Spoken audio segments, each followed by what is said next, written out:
তো ফেসবুকে দুটো নতুন সেটিংস নিয়ে আপনাদের মধ্যে আবারও কনফিউশন তৈরি হয়েছে। মানে সেটিংসটা একই, কিন্তু সেটিংস দুটো এক এক জায়গায় এক এক রকম দেখাচ্ছে। ধরুন আপনার প্রোফাইলে একরকম দেখাচ্ছে, অন্য কারুর প্রোফাইলে আর এক রকম দেখাচ্ছে, কিংবা আপনারই হয়তো নিজেরই দুটো প্রোফাইল বা নিজেরই দুটো পেজ রয়েছে, দুটো পেজে আলাদা আলাদা দেখাচ্ছে সেই সেটিংসটা। কি সেটিংস দেখুন, আপনাদের ঠিক এইরকম দেখাচ্ছে, একটু আপনি ভালো করে খেয়াল করবেন, চেক করে দেখবেন যে এইরকম দেখাচ্ছে। কোথাও দেখাচ্ছে অ্যাড টুল, কন্টেন্ট মনিটাইজেশনের মধ্যে কোথাও অ্যাড টুল দেখাচ্ছে, আবার কোথাও দেখাচ্ছে দেখুন সাইন আপ, কোথাও অ্যাড টুল আর কোথাও সাইন আপ দেখাচ্ছে। এবার স্বাভাবিকভাবেই কন্টেন্ট মনিটাইজেশন টুল আপনি পেয়ে গেছেন, পাওয়ার পরে আপনি আনন্দে আছেন যে আপনি এবার এটাকে সেট আপ করবেন। কিন্তু বিষয়টা হচ্ছে এখানে আপনি কনফিউশনে পড়ে গেছেন। আগে হয়তো আপনি দেখেছেন সাইন আপ ছিল, এখন দেখছেন অ্যাড টুল। তো আপনি কি করবেন? আপনি কি অ্যাড টুলে ক্লিক করবেন নাকি সাইন আপে ক্লিক করবেন? কোনটা করলে আপনি ঠিক মতো কন্টেন্ট মনিটাইজেশন সেট আপ করতে পারবেন? তো দেখুন, এইটা নিয়ে এত চিন্তা ভাবনার কিছু নেই।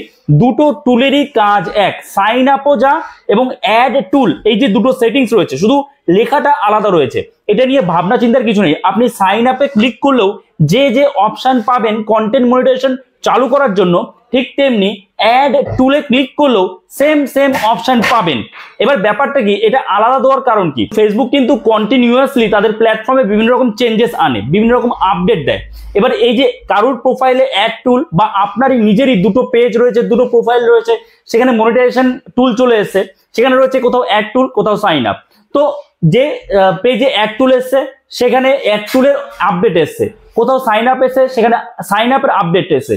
দুটো কিন্তু আলাদা বিষয় নয়, দুটোই সেম বিষয়। যখন তো কারুর আইডিতে আগেকার মতোই সাইন আপ দেখাচ্ছে কন্টেন্ট মনিটাইজেশনের জন্য, আবার কারুর আইডিতে নতুন আপডেট অনুযায়ী সেখানে অ্যাড টুল দেখাচ্ছে। ঠিক আছে, দুটোরই কাজ এক, এটার জন্য আলাদা কোনো এফেক্ট আপনাদের প্রোফাইল পেজ বা কন্টেন্ট মনিটাইজেশন টুলের উপর পড়বে না। বোঝা গেল? আশা করি আপনারা বুঝতে পেরেছেন। আর অবশ্যই কমেন্টসে জানাবেন আপনাদের মধ্যে কে কে কন্টেন্ট মনিটাইজেশন পেয়েছেন এবং পেয়ে যান, তাড়াতাড়ি সেট আপ করে নিন, সেটা অ্যাড টুল আসুক বা সাইন আপ আসুক। এই ছিল একটা আপডেট, আপনাদের অনেক জিজ্ঞাসা ছিল, প্রশ্ন ছিল, সেই কারণে আপনাদের বলে দিলাম বিষয়টা কি। আশা করছি এই যে ভিডিওটা আপনার জন্য যথেষ্ট হেল্পফুল হয়েছে। তো অবশ্যই লাইক করে দেবেন, চ্যানেল নতুন হলে চ্যানেলটাকে সাবস্ক্রাইব করে আমাদের পাশে থাকবেন। তো চলুন, দেখা হচ্ছে নতুন কোনো ভিডিওতে। সবাই ভালো থাকবেন।